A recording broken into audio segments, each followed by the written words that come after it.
Bom dia, estamos aqui para retomar o nosso estudo do Evangelho segundo o Espiritismo e eu decidi refazer desde o início o capítulo 17, Sede Perfeitos.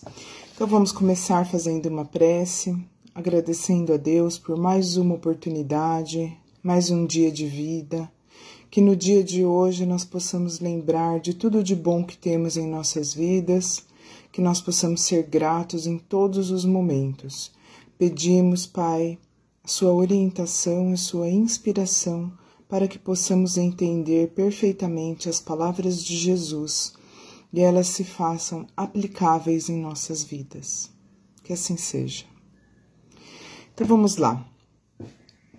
Capítulo 17, Sede Perfeitos. Características da perfeição. Nós vamos ler o que está em Mateus, capítulo 5, versículos 44, 46 e 48.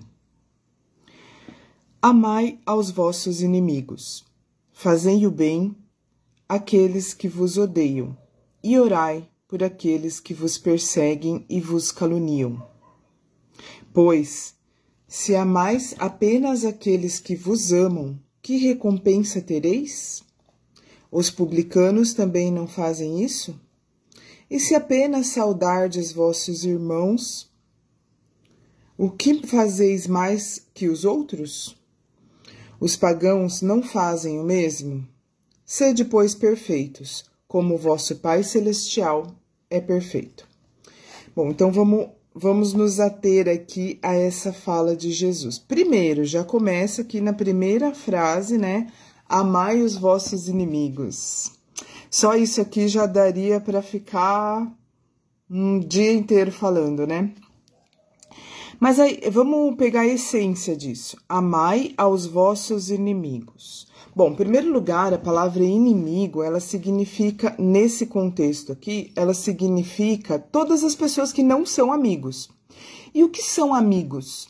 Amigos são pessoas com quem nós nos afinizamos, com quem nós temos prazer na companhia, pessoas que nós temos identificações, que nós temos os mesmos valores, que nós temos as mesmas, mesmo olhar sobre a vida. Aquela pessoa que você sente prazer em estar perto, aquela pessoa que você sente prazer na companhia dela. Isso é um amigo. O inimigo aqui não está dizendo no sentido de pessoas de adversário, está dizendo apenas no sentido de pessoas que nós não gostamos. E aí, uma coisa que eu sempre digo, que é fruto de um pouco de estudo que eu fiz nessa área, para fazer uma palestra sobre isso, sobre amai aos vossos inimigos. A conclusão que eu cheguei é que, para amar, não precisa gostar. Pode parecer estranho isso, porque nós temos sempre a impressão de que amar é gostar muito, muito, muito, muito. Gostar é você achar legal, você gostar. Amar é quando esse gostar é numa potência elevadíssima. É quando você gosta tanto, tanto, tanto, tanto, é superlativo do gostar, é o amar.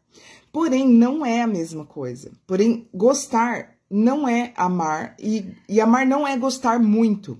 Gostar é isso que eu estava falando, é quando você se sente bem perto da pessoa. É quando você gosta de estar perto dela, quando você se sente bem perto dela. E o amar não tem nada a ver com isso. Amar é você desejar o bem. E eu posso desejar o bem para quem eu não gosto. Não vamos... Jesus não está falando goste de todo mundo, seja amigo de todo mundo. Ele está falando amai os vossos inimigos, ou seja, você vai ter pessoas de quem você não gosta. Nós temos pessoas de quem nós não gostamos. Seria hipocrisia a gente dizer, eu gosto de todo mundo. Isso não é real, né? Nós gostamos de pessoas com quem nós temos afinidade. Então, e as pessoas que nós não temos afinidades, nós devemos amar mesmo assim. Nós devemos nos trabalhar para conseguir amar mesmo assim. E esse amor não é você abraçar a pessoa, trazer ela para dentro da sua casa, trazer ela para dentro da sua vida, e às vezes até pessoas que você sabe que você não pode confiar. Não, não é isso. É simplesmente desejar o bem. Não ficar assim, ai, fulano fez isso, mas também justiça tarda, mas não falha. Mas eu não vou fazer nada contra essa pessoa, mas a justiça de Deus vai fazer. Além de nós não fazermos, nós temos que nos educar os nossos sentimentos, os nossos impulsos, para que nós não tenhamos vontade de fazer o mal para essa pessoa. E, muito além disso, nós também devemos não desejar que o mal aconteça a ela. Nós devemos simplesmente deixa cada um com seus problemas, né? No sentido assim, cada um com seus problemas que eu digo, não é que você não vai ajudar a pessoa se ela precisar, se ela pedir, se ela quiser a sua ajuda. Significa que você não vai ficar se preocupando demais com o que essa pessoa está fazendo ou deixando de fazer. Isso, afinal, é problema dela. O que ela é, o que ela não é, o que ela faz, o que ela não faz, isso é problema dela. Nós devemos nos preocupar com as nossas atitudes, em nós sermos bons.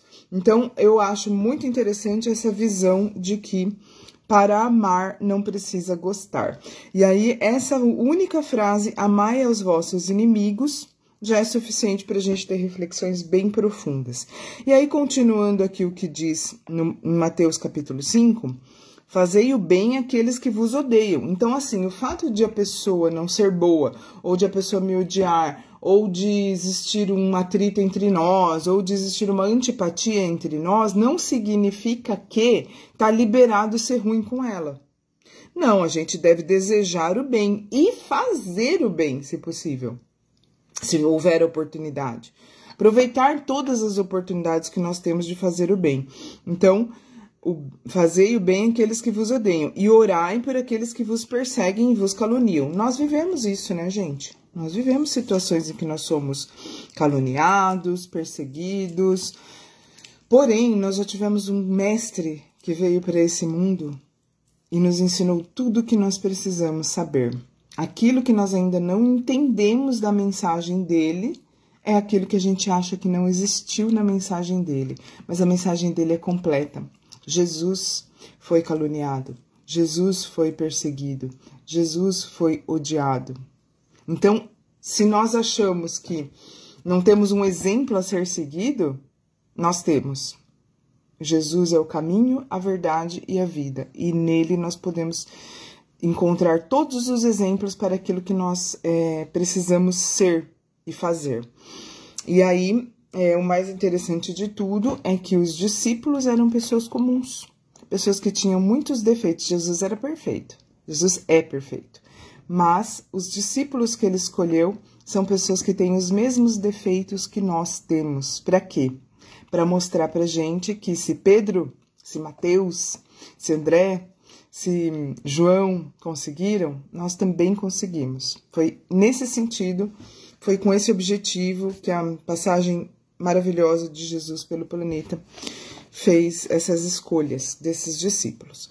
Então, nós somos capazes de fazer e desejar o bem para aqueles que nos perseguem e nos caluniam. Aqui está pedindo para a gente buscar isso, né? Nos educar para que isso seja possível. Aí ele diz o seguinte: se amais apenas aqueles que vos amam, que recompensa tereis? Os publicanos não fazem isso? E se saudardes vossos irmãos, o que farás mais que os outros? Ele está querendo dizer o seguinte: você que me segue, você não pode ser igual todas as outras pessoas. Você não pode fazer só o que é fácil, porque amar os amigos é fácil. Ser legal com quem é legal com você é fácil. Mas se nós queremos ser verdadeiros seguidores de Jesus, nós vamos buscar fazer o bem, amar e ser legal, ser pessoas boas com quem não é também com a gente. Senão, pergunta Jesus, que diferença existe entre você que me segue e os outros que não me seguem? Nós precisamos ser diferentes se nós queremos ser verdadeiros seguidores de Jesus, né? Então é isso. Por hoje, rapidamente é isso. E eu acho que a mensagem principal que fica é que para amar não precisa gostar. Amar e gostar são coisas diferentes. Gostar é se sentir bem, é trazer a pessoa para dentro da sua vida e querer passar tempo com ela, é se identificar. E amar é simplesmente desejar o bem e fazer o possível para que o bem aconteça para essa pessoa. Então, vamos finalizar.